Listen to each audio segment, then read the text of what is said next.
Hello everyone, this is Husker Eurocat welcoming you back to Madden 20 for the PC and the New York Jets franchise. Today is the last game of the regular season. New York is playing in the Mile High City against the Denver Broncos. The Broncos have had a turbulent year with Teddy Bridgewater as their number one signal caller, but one thing has been consistent for them, and that's the running ability of both Phillip Lindsay and Royce Freeman. Together they're approaching 1,500 yards for the season, and that's probably what the Broncos need to rely on today. Since New York will be playing their backups on the defensive side of the ball, this could get interesting. Le'Veon Bell will be sitting this game out as well, but may be called on if the circumstances warrant him playing. A lot is riding on this game, and since New York has now lost the lead in the AFC to the Cleveland Browns, if they lose to Denver, they could lose out on a bye week for the playoffs as well. Can the Jets be successful with a bunch of backups at the helm?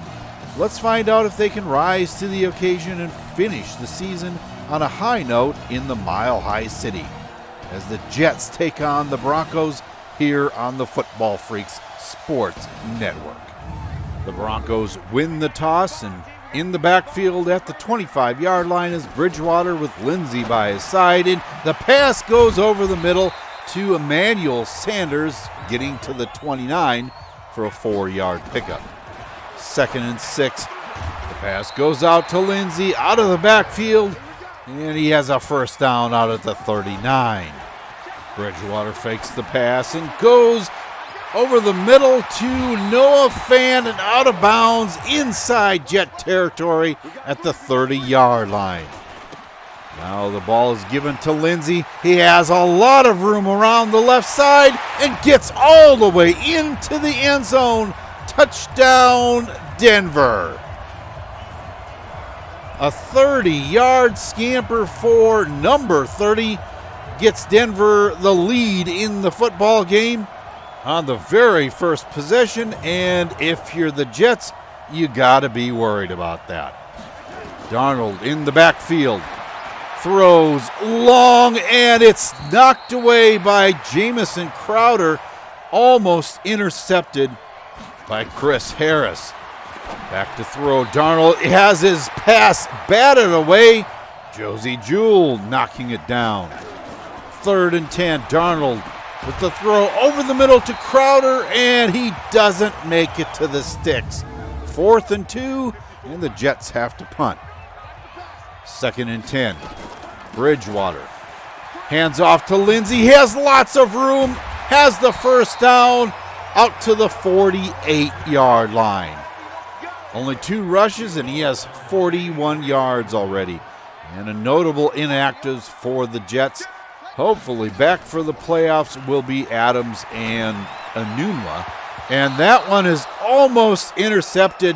TJ McDonald getting the jump, and after a Jet 3 and out, Bridgewater back to pass again. It has it complete out to Nelson Aguilar at the 36-yard line.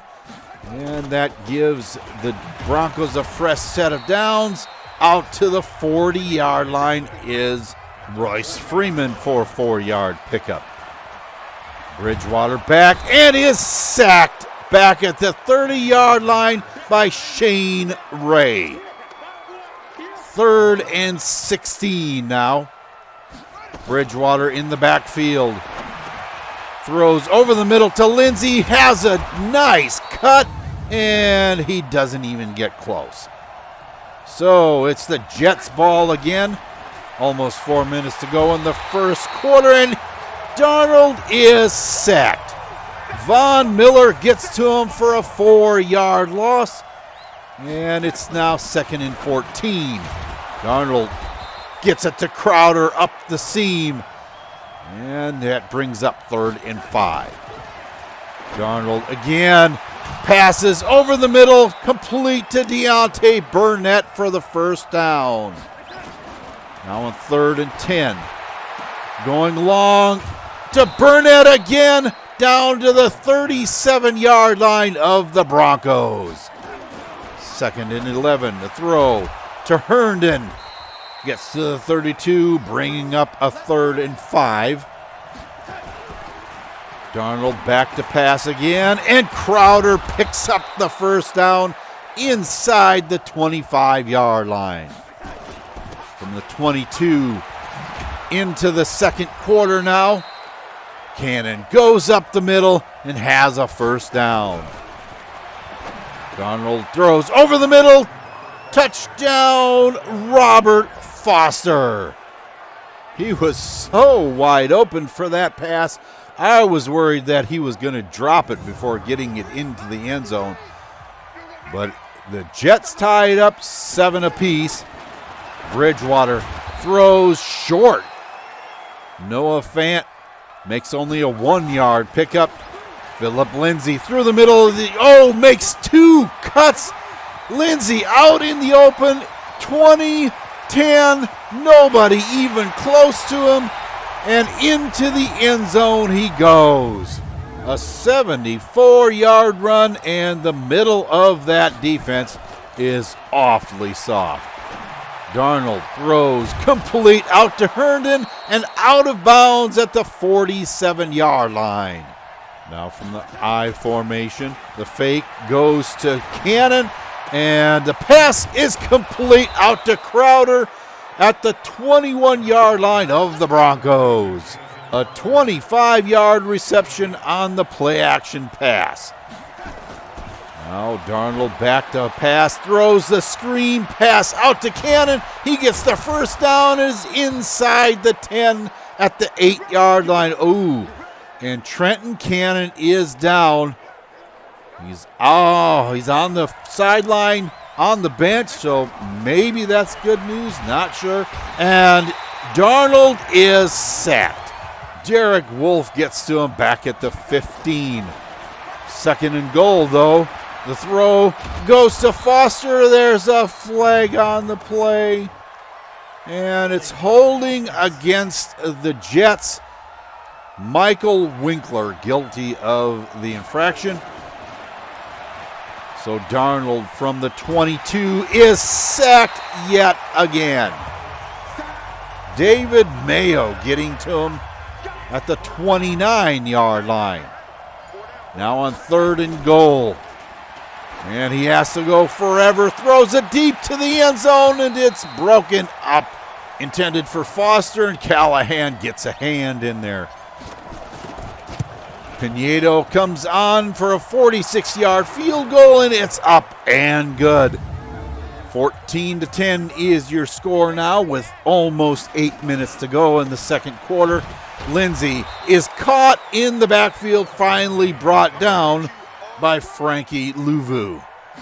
2nd and 13, a pass over the middle, goes to Fant, and he gets the first down. No. 3rd and 1. And Lindsay doesn't get it. Stopped in the backfield by Blake Cashman. That gives the Jets another opportunity. And the pass goes out to Crowder at the 42. Him bringing up a 2nd and 1. And Darnold goes down yet again. This time Kareem Jackson getting to him back at the 37. 3rd and 6. Pass is complete to Deontay Burnett inside Bronco territory at the 46. The handoff this time goes to Cannon. He has a few up the hash mark for 4 yards. 3rd and 6. The pass is complete to McGuire, and he gets it down to the 31. Nice reception by the 4th-string halfback. Now 3rd and 10. Darnold throws incomplete. Jewell gets a hand in there, knocking it away from Herndon. And a 48-yard field goal by Eddie Pinedo. And it is right through the middle. 14-13 is your score with just over 3 minutes left in the second quarter. Sanders with the reception out to the 30-yard line. 3rd and 4. Complete. Deshaun Hamilton looks to have the first down and does at the 2-minute warning with your score 14-13. And let's get an injury update from Eurocat, baby. I think Jets fans grimaced a little as they saw Trenton Cannon, New York's number 3 halfback and starter in this game, get injured earlier. He's suffering through some muscle cramps and has already returned to the game. With the Jets resting Le'Veon Bell for the playoffs and obviously not wanting to get him injured, it was a real concern whether or not he would have to come in the game and play. Since Trenton was only having minor issues, he can keep on resting on the sideline. Thank you, Eurocat, baby, and that was an excellent sight to see because it would have meant yet another injury for the Jets going into the playoffs, and they can ill afford to lose any more talent if they want to make a run at the ring this season. Now with the Broncos on the move, 2nd and 10. Bridgewater back to pass, throws complete. Cortland Sutton on the sideline, bringing up a 3rd and 3. Bridgewater goes long for Sutton, and it is way overthrown. So that brings up 4th and 3. The punt. Oh, and look at that. Stopped dead at the 1-yard line, and the Jets can't do anything with it. So the Broncos with another chance before the break. That one's complete out to Sanders for a 9-yard pickup. Time out, Denver. Now Bridgewater completes this one to Fant. He has the first down inside the 45. The Broncos burn a timeout number 2. At the 43, 18 seconds left, complete. Aguilar makes the reception at the 38, but the Broncos run out of time, and that brings us to halftime. 14-13 is your score. Denver is on top. The Broncos are playing a well-executed game plan thus far, out-yarding New York on both the ground as well as in the passing game. The Jets have had to claw their way back into this one here at the break. With the Broncos still leading by a point, New York will need to find a way to slow down the run and especially Phillip Lindsay. Letting him loose for that 74-yard running score didn't help, but he's also being used prominently in the passing attack. The Jets need to be looking at both sides of the equation if they're going to come out on top in this one. Stay with us to find out if they can make some adjustments that'll make a difference when we return in just a moment with the second half. Welcome back, everyone, to Empower Field at Mile High for second half coverage of our game between the Jets and the Broncos. The Broncos have run wild here in the first half, and the Jets need to do something to stop that from happening.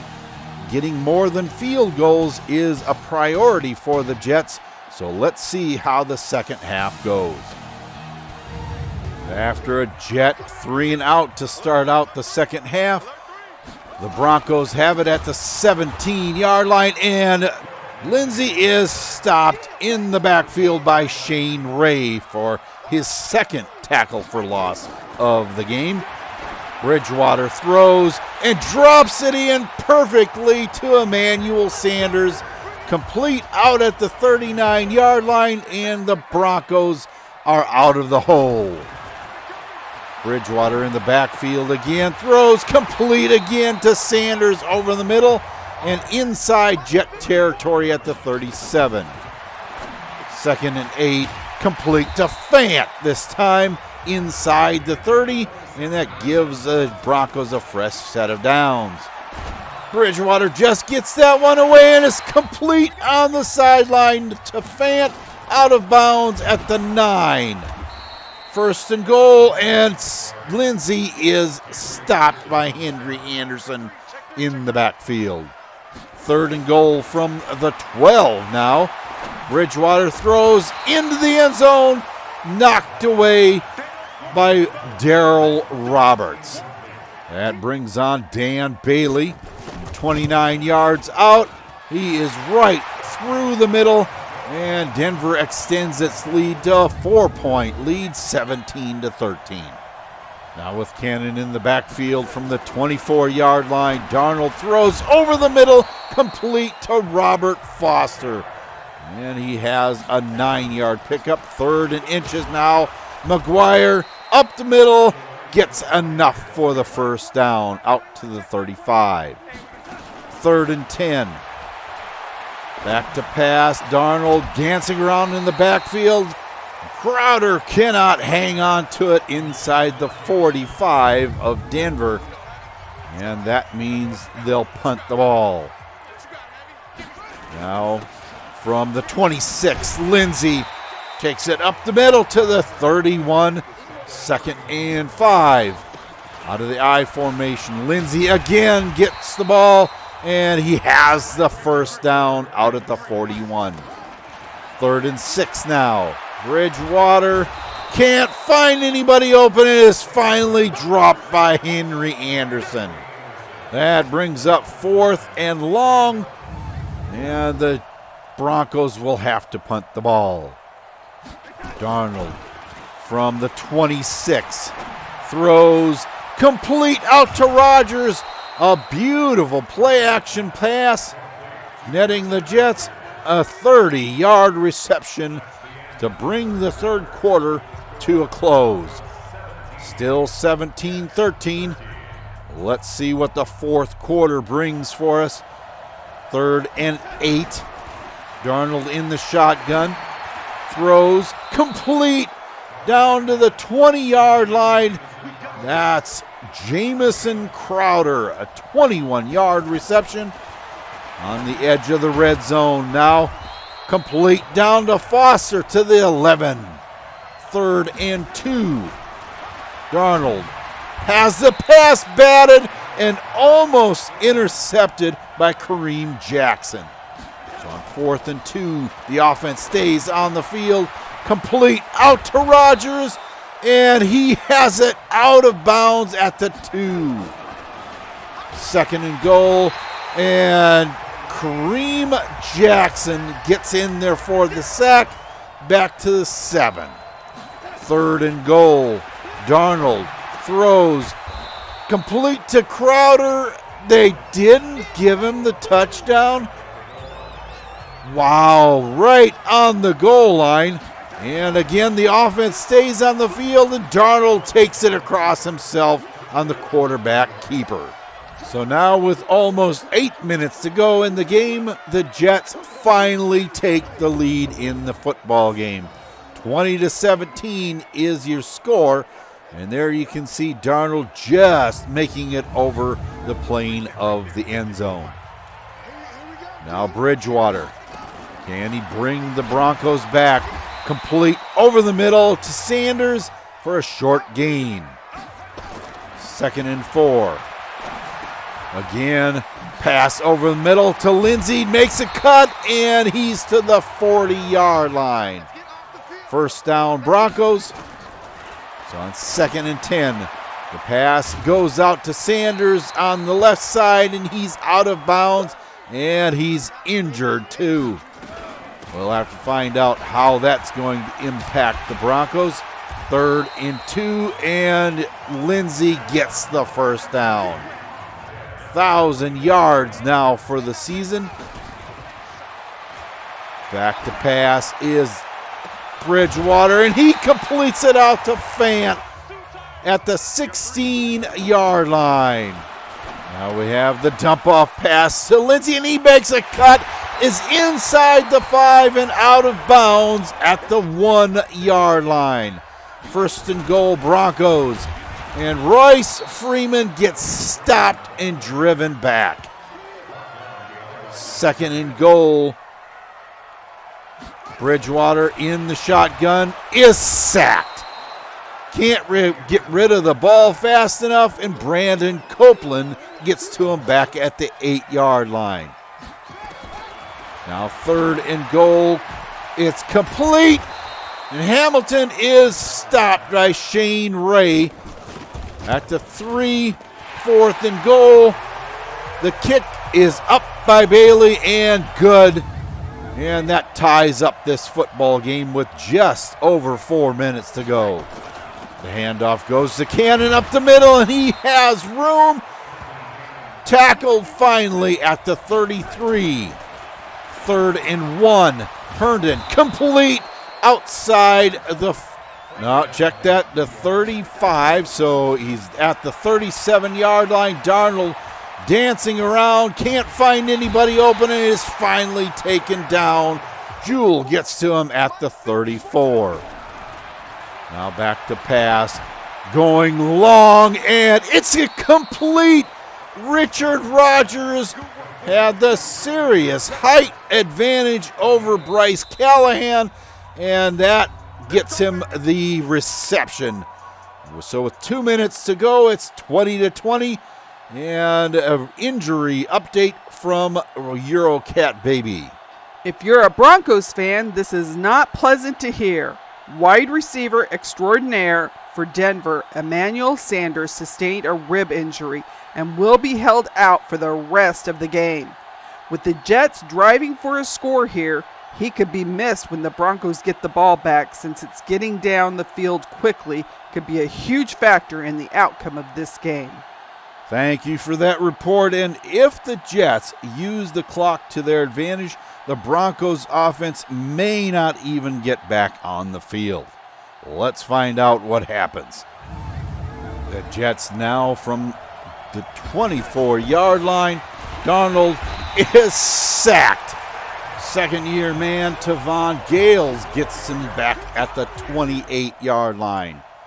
2nd and 14. Darnold throws over the middle to Herndon, and he has it inside the 15. First down as the Jets continue this drive. Cannon outside, the numbers to the left, and he has it inside the 5. 2nd and 3. Cannon again tries to go right and is met by a bunch of Broncos. Now at the 6-yard line. Cannon again is caught in the backfield, tackled at the 11-yard line, and it's timeout, Jets. The Broncos have a timeout, but they're not icing Eddie Pinedo. And on 4th and 10, the kick is good with 21 seconds left. The Jets take the lead 23-20. Bridgewater with Lindsey in the backfield. He takes the ball on a run up the right side. Numbers gets a few, and Lindsey again with the pass play complete out to the 42. But time runs out for the Broncos, and the Jets win the game 23-20. What an intense finish. Denver didn't give up without a fight against this backup defense, did they? Philip Lindsay was held to just 26 yards in the second half, and after that start in the opening 30 minutes of the football game, I would say that was an accomplishment. Denver led the statistics in almost every category except for the one that matters at the end of the ball game, the score. Only one thing concerns me is that New York had to rely on Eddie Pinedo to win the game for them in the closing minute of play. And with his inaccuracy issues this season, I certainly hope that isn't going to be a normal thing going through the postseason. Not saying that he can't kick the ball a long way, but I would hate to think that that would be the downfall of the Jets come the playoffs. Did you notice, though, that Sam Darnold didn't turn the ball over once in this game? I was waiting for it, and there were a couple of close calls. But if that is a foregleam of things to come, New York just might do okay.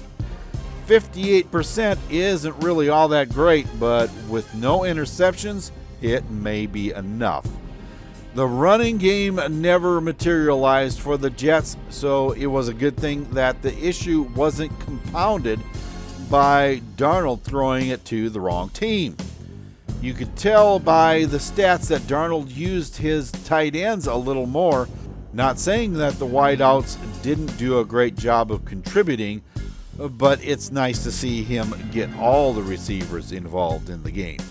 That way the defense can't predict where the ball is going to go. The offensive line did what I would call a pretty good job against Von Miller and company. They did allow 3 sacks, but against this Denver defensive front, I'd say it was a job well done. What are you going to say about this backup defense? Although they allowed a fair number of breakout plays other than that touchdown run by Lindsey, they did do a decent job of keeping the Broncos out of the end zone. I don't know about anyone else, but I thought they really took advantage of an opportunity to shine. 12 tackles for loss and 3 sacks is an outstanding day for the second string defense. Even the first string defense, for that matter. There were some key upgrades that came out of this game. Left tackle being utilized at center, rookie Joey Sanders got a pass protector upgrade and saw a boost to his awareness and, of course, pass blocking attributes. Ja'Kai Polite, now a star player, got a speed rusher upgrade, getting a nice boost to finesse moves as well as awareness and man coverage attributes. Another rookie at right tackle is Jeremy Irons with an agile upgrade.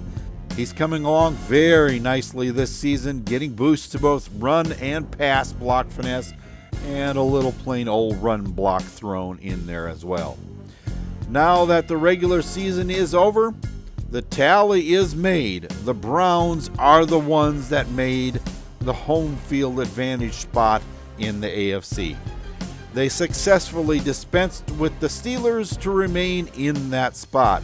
However, we do have a fairly big shakeup in that Kansas City lost to New England and the Chargers toppled the Saints, and that means that LA won the AFC West and sent Kansas City to one of the wild card spots. What a reversal. Even though they lost 3 of their last 5 games, the Chargers, with a couple of KC losses, wins the last 2 games of the season and therefore the AFC West crown. In the NFC, we already knew that the Saints clinched home field, but the rest of the conference, dominated by the South, came to week number 17 to see who would play in the postseason. You have the Saints, Panthers, and Bucks at the top of the NFC, and then the Lions, Rams, and finally at 8-7-1, the Giants that win the NFC East. So wild card weekend looks like this. The Texans travel to play the Chargers. The Bucks fly to LA to take on the Rams. The Chiefs play the Colts in Indy, and the Panthers play in the cold of MetLife Stadium when they get hosted by the Giants. And the outcome is astounding. A sweep by the visiting teams, and all of them get to be on the road again for the division round of the playoffs. That means the division weekend pits the Texans at the Browns, the Bucks at the Saints for a 3rd matchup this season. The Chiefs visit the Jets, and the Panthers travel to the warmth of Ford Field to play the Lions. Now that we know who the Jets are going to play, it's time to prepare. And prepare well they have to do. Although the Jets spanked the Chiefs in Arrowhead in week number 3 of the regular season, Patrick Mahomes and company aren't going to make this division game easy. Playing them in MetLife is definitely a plus, but Kansas City didn't get this far because they're no good. They will be missing starters Duvernay, Tardif, and Williams, which could make a big impact in the offensive production. The Jets will have to get pressure on Mahomes because he does have some good receivers in Sammy Watkins, Travis Kelce, and the speedy Mecole Hardman. They have an outstanding D-line and very good secondary. And when they met earlier this season, the Chiefs turned it over 3 times, and it was their downfall. Things could be quite different here in the postseason. That's going to do it here in Denver and bring an end to another episode of the New York Jets franchise here on the Football Freaks Sports Network. Once again, if you enjoyed this video, leave a like and remember to subscribe and hit that bell for notifications of new videos as they come out. New York secured a bye week in the playoffs with a win here today against the Broncos. Now that our focus turns to the playoffs, can the Jets put together a game plan to beat the Chiefs for the second time this season? They will have both Enunwa and Adams back for this game and should be a few steps above how they played today. One of the key factors, I would think, is that Le'Veon Bell has to find some room in the running game, or this could be another pass-happy offensive attack by the Jets. What changes will they have to make in order to get that done? To find out, be with us for the division round at MetLife Stadium, where the Jets will host the Kansas City Chiefs. And until then, for Eurocat Baby and the rest of the crew here, this is Husker Eurocat saying so long for now, and have a good day, everyone.